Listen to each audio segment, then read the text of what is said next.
Hello! Welcome back to my channel home made healthy delights. స్పైసీగా easy ప్రాసెస్‌లో బ్యాచిలర్స్‌కి కానీ, కొత్తగా పెళ్ళయ్యే వాళ్ళకి కానీ ఈజీగా ఎలా చేసుకోవాలి చికెన్ ఫ్రై అనేది నేను చూపిస్తున్నాను. అయితే ఏంటంటే ఫస్ట్ దానికి చికెన్ బాగా వాష్ చేసుకొని, పసుపు, ఉప్పు, నిమ్మరసం ఉంటే నిమ్మరసం, కొంతమంది పెరుగు కూడా ఏస్తారు. వాష్ చేసుకొని మంచిగా చుక్క వాటర్ కూడా లేకుండా తీసేసుకొని, ఆ చికెన్‌కి జస్ట్ కొంచెం పసుపు, కొంచెం ఉప్పు, అల్లం వెల్లుల్లి పేస్ట్ ఇవి మాత్రమే వేసుకొని దాన్ని మంచిగా తిప్పేసుకొని దీన్ని ఏం చేస్తామంటే స్టవ్ మీద కడాయి పెట్టుకొని ఆ కడాయిలో వేసేసుకుంటాం.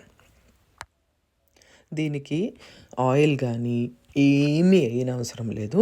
కడాయిలో వేసేసుకొని డైరెక్ట్గా దానికి మూత పెట్టేసుకుంటాం. మూత పెట్టేసుకుంటే ఒక 10 నిమిషాల తర్వాత ఈ చికెన్లో నుంచి ఎంత కావాలంటే అంత వాటర్ టన్నుల కొద్దీ వస్తూ ఉంటుందన్నమాట. అందుకని నేను ఆయిల్ కానీ నెయ్యి కానీ ఏమీ వేయొద్దు అని చెప్పాను. ఇది ఉడకడానికి మనకు ఒక 15-20 మినిట్స్ పడుతుందండి. బాగా వాటర్ వస్తూనే ఉంటుందన్నమాట. అది చూసుకోండి. ఫస్ట్ వన్స్ మనకి ఇది ఉడికిపోయింది అని అనుకున్న తర్వాత మీరు మూత పెట్టడం మానేసేయండి. ఇంకా మూత పక్కకు పెట్టేసి దాన్ని ఉడకనివ్వండి. ఆ వాటర్ అంతా ఎవాపరేట్ అయిపోతుంది. చాలా వరకు ఇండియాలో దొరికే చికెన్లు అయితే నాకు తెలిసినంత వరకు వాటర్ తొందరగా ఇంకిపోతూ ఉంటుంది.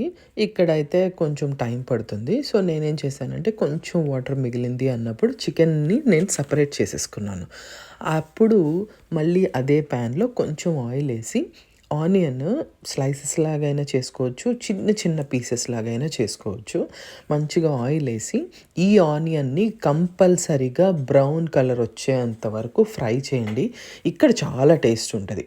అది అది అటు ఇటుగా ఫ్రై చేసి మనం ముందు స్టెప్కి వెళ్ళిపోతే అంత టేస్ట్ ఉండదు. అందుకని చెప్తున్నాను. పసుపు, దీనికి సరిపడినంత పసుపు, ఉప్పు, జస్ట్ ఆనియన్కి మాత్రమే. మనం ఆల్రెడీ చికెన్లో వేసాము, మీరు ఆ విషయం మర్చిపోవద్దు. ఆనియన్కి మాత్రమే వేసేసుకొని దాన్ని మంచిగా బాగా ఫ్రై అవ్వనిచ్చి, ఇక్కడ కూడా ఒక్క స్పూనేనండి, ఎక్కువ కాదు, ఒక చిన్న స్పూను అల్లం వెల్లుల్లి పేస్ట్, ఉల్లిపాయకి కూడా అనమాట వేసేసుకొని దీన్ని బాగా ఫ్రై చేసుకోండి.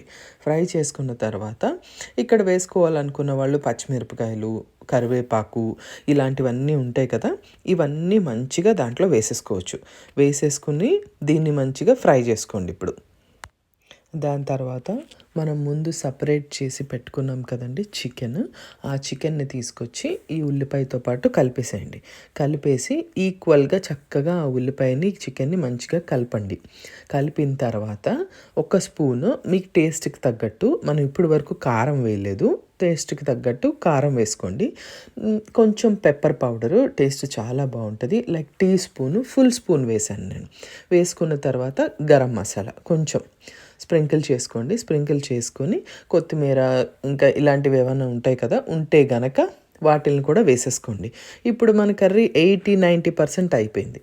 ఇప్పుడు మీకు కావాలి అని అనుకుంటే నిమ్మకాయ జ్యూస్ పిండుకోండి, లేకపోతే అస్సలు వద్దు.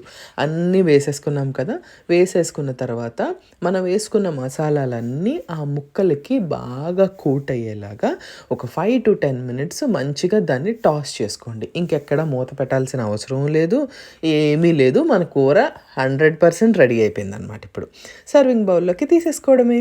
టేస్టీ చికెన్ ఫ్రై అండి. Easy, simple. ట్రై చేయండి. Thank you so much for watching. Bye.